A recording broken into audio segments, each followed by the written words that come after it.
All right, Facebook Live. Today we've got a very special topic for you, and it is the 3 biggest steaming piles of dog shit that agents use when trying to land a for sale by owner appointment. Steaming pile of dog shit number 1, the fake buyer, otherwise known as the phantom buyer, otherwise known as the I don't really have a buyer, but when I get to your house, I'm going to rip into a listing presentation and piss you off. Guys, do I even need to say anything more about this? How many agents and how many for sale by owners have you been to where they say, yeah, somebody called and pretended to have a buyer, but when they got here, they really just wanted the listing? Happens over and over. Guys, that is the lowest percentage play you can make to try to get a for sale by owner to list with you. I'm not saying it never works, because if you're good enough at building rapport, it's possible that they like you and that they may end up using you in the future, even though you started off the conversation by fucking lying to them, saying you had a buyer or pretending you had a client that's interested just to stop by their house. All right. Steaming pile of dog shit number 2, the fake fucking prices. Now, what is the strategy that most for sale by owners use when they price their home?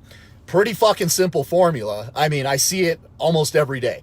They go to Zillow, take the Zillow price, and then they add $20,000 on top of the Zillow price, and then they think in their mind, we are going to negotiate down to the Zillow price. And so what happens is you get agents that go over there, and they're so hungry to just get a sign in the yard that they say, oh yeah, we can sell this home at this inflated price.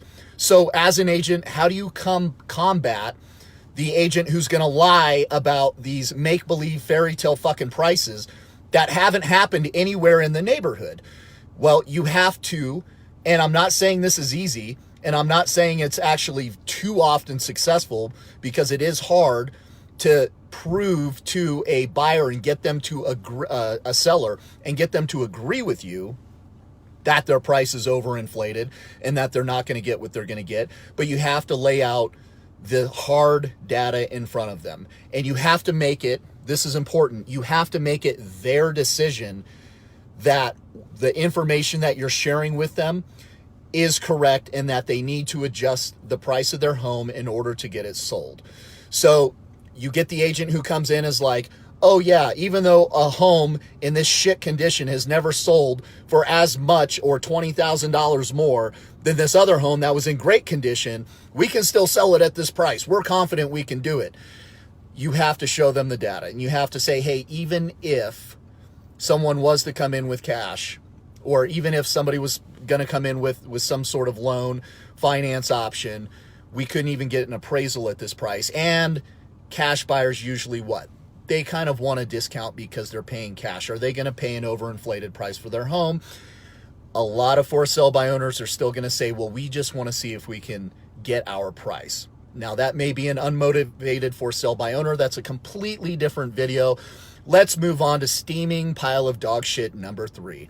This is happening in the Reno area, but the fake 0% commission paid. This one is total dog shit. And this is what people are saying to for sale by owners just to get an appointment, to get into the door, that we'll list your home for free and you'll pay 0% commission. And then the agent shows up to the house and then they bust out their listing presentation. Well, see, actually, if you sell your home with another brokerage, it's going to be this percentage of commission, or it'll be this one. And in rare circumstances, if the for sale by owner is desperate enough, you were able to get their attention, they might actually list their for sale by owner home with you, but you're probably a weak agent if you have to lie about the 0% commission bullshit, and you're going to overprice the home, and then it's going to expire, and I'm going to get it, I'm going to go sell it, because I'm going to go over there and tell them the truth. So guys, this is kind of a funny video, but the point is when you guys are talking to for sale by owners, just cut out the bullshit. There is no reason to lie to people, to exaggerate, or to just stretch the truth about what you can do as a real estate agent in order to just get a listing. Because the truth is if they are that far out on what they need on their price to get their home sold, it's not a good listing anyway. It's just going to sit and you're going to spend your money on your pretty little photos. It's not going to sell, and then it's going to expire, and you're going to screw over the seller who thinks they're actually going to get their home sold at this inflated price, because sellers count their fucking chickens before they hatch. Whatever price their home is listed at, they think they're getting that amount of money. So we're really not doing anybody in the real estate industry any sort of service by going out to these for sale by owners and lying to them about either having a fake buyer, creating these fairy tale prices, or doing this 0% commission bullshit, which I hear is going on out here in Reno almost all the time. If you guys have any questions about how to get good appointments with for sale by owners who are motivated to actually sell their home, go ahead and write a comment in the comment section of this feed, and I'll try to answer any questions you guys have about for sale by owners. They're actually pretty easy people to deal with for the most part, if they're motivated to sell their home.